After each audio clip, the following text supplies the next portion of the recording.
name is Coltonese, and in my audience I have Aunt Betsy, my mom, my dad, and Buddy. So according to a study done by the EDC in 2014, 163 people every week die. That's roughly 23 people a day, one person every 62 minutes. But why? What causes these individuals to take their last breath? We live in a society where the need to feel accepted is paramount. In a perfect world, it wouldn't matter how one presented him or herself physically, but what would matter is the person they are internally. But we don't live in a perfect world. We live in a civilization where the media stresses vanity. It stresses the need to be perfect, something that's simply unattainable. Those who are average weight or overweight are told that they need to lose weight, and those who are thin are told that they're too skinny and that they put on a few pounds. Men and women alike struggle, not only physically, with the demands that media and their peers' degrading comments put on them, but more importantly, mentally. These demands and comments have the potential to transpire into an eating disorder. Eating disorders are not only found in those who are exceptionally thin or remarkably overweight.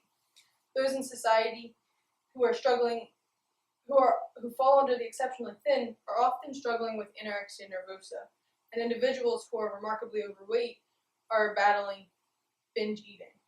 However, eating disorders are not always so black and white. An individual may have an imperceivable eating disorder. These individuals are likely fighting bulimia nervosa. Many are under the misconception that having an eating disorder is a choice that an individual makes. However, that is not the case. Those who have eating disorders are ill, and it is vital that they get the necessary treatment. So I mentioned 3 major eating disorders. There are others, but the primary ones include anorexia nervosa, bulimia nervosa, and binge eating. Anorexia nervosa, as I mentioned, are those who are exceptionally thin. What these individuals suffer from is called body dysmorphia. So what they perceive themselves is different than how they actually look. They look in the mirror and they see themselves as fat, when in reality, they are dangerously thin. They typically look emaciated, so they're thin and pale, and they have sunken in cheeks, and they have this fear of gaining weight.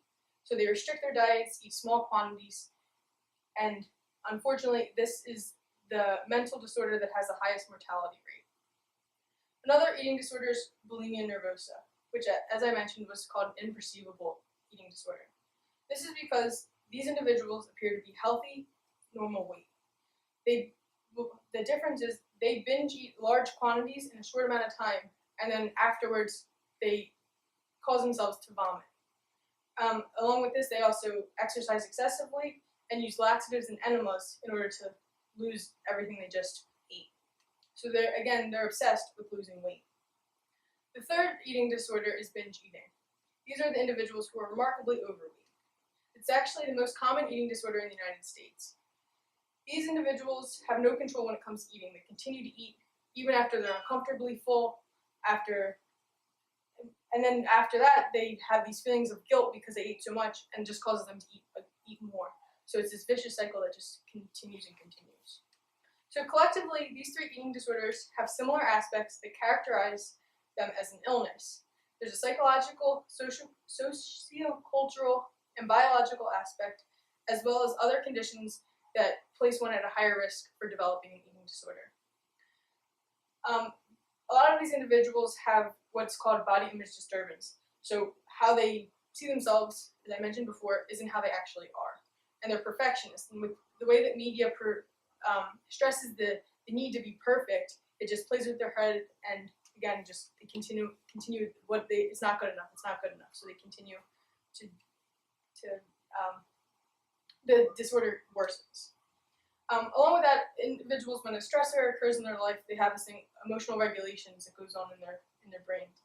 And with people who have eating disorders, they have this thing called rumination. So they have this repetition of negative thoughts. And if they keep telling themselves these negative thoughts, they really believe it, and it just, again, makes the condition worse. And along with that, they also have a thing called expressive suppression. So they deny and hide that they even have the illness. Biologically, there's this thing called the FTO gene, which affects a dopamine response. So when the dopamine response decreases, it's actually a neurotransmitter that regulates emotion. So that plays a huge role in eating disorders, being that emotions are highly involved. And along with that, there's also an A dominant allele, which again is important for emotion, memory, and self-image. So again, things that are very important and huge aspects of eating disorders. Other coexisting conditions include a history of abuse, whether it be sexual, mental, emotional, depression, and along with that, suicidal tendencies, and anxiety disorders, and bipolar disorder.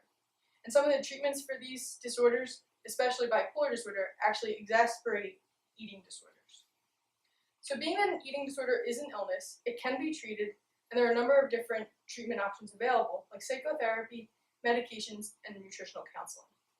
So what psychotherapy is it provides a supportive, non-judgmental environment for the individual, and together the psychologist and the individual work to identify what's causing this illness. They develop a plan and different skills to change the behaviors, and then they put it into their practice and see what works, what doesn't work, and they're continually reassessing, evaluating, making changes until they get the results that they want. Some different medications like antidepressants and antipsychotics are also commonly used in those with eating disorders. Nutritional counselists are very individualized, and typically they follow what's called the rule of threes, which means 3 meals a day, 3 snacks a day, and no more than 3 hours between meals, or between eating. So that helps with food planning and self-monitoring. And the reason for this is, as Liz Archibald noted, when glycogen stores in the body decrease, hunger is experienced. So when you're not eating, you feel hungry. Eating every 3 hours matches the liver's capacity to maintain blood glucose levels with glycogen. So as food intake normalizes, one's biologically appropriate weight will be achieved and maintained. So what that's saying is, by eating every 3 hours, doesn't have to be a large portion, but that helps the body to maintain weight because you're not hungry, so you're not continually eating. So let me end by saying, like many other illnesses, the earlier anorexia nervosa, bulimia nervosa, and binge eating are diagnosed, the quicker they are treated, and the better the outcome. We do not live in a utopia, so illnesses are commonplace. While we do make a myriad of decisions that can either benefit our lives or turn our lives upside down, having an eating disorder is not a decision made by those who have one. It is an illness, and it's one that does not discriminate. If you or someone you know has an eating disorder, encourage them to seek treatment, because that is and can be a life-saving decision. Do you have any questions? I was wondering, is there a common age where people wind up suffering from this disease? That's a really great question. And typically it's between the ages of 15 and 24 that individuals will suffer from anorexia and bulimia, and from mid-20s to late 20s that they'll suffer from binge eating. Any other questions? Isn't it a predominantly women's disease? That's another great question. And as you said, it's considered a female's disease. And a lot of the studies that are conducted just on women. But now that it's more widely accepted that men too can have an eating disorder, more studies are being done that way. And actually a study conducted by Nancy Perrin said that 1 in 5 women body check frequently, whereas 1 in 10 men body check frequently. So what that means is they're checking their weight on the scale, seeing, oh, what size am I wearing, different things like that.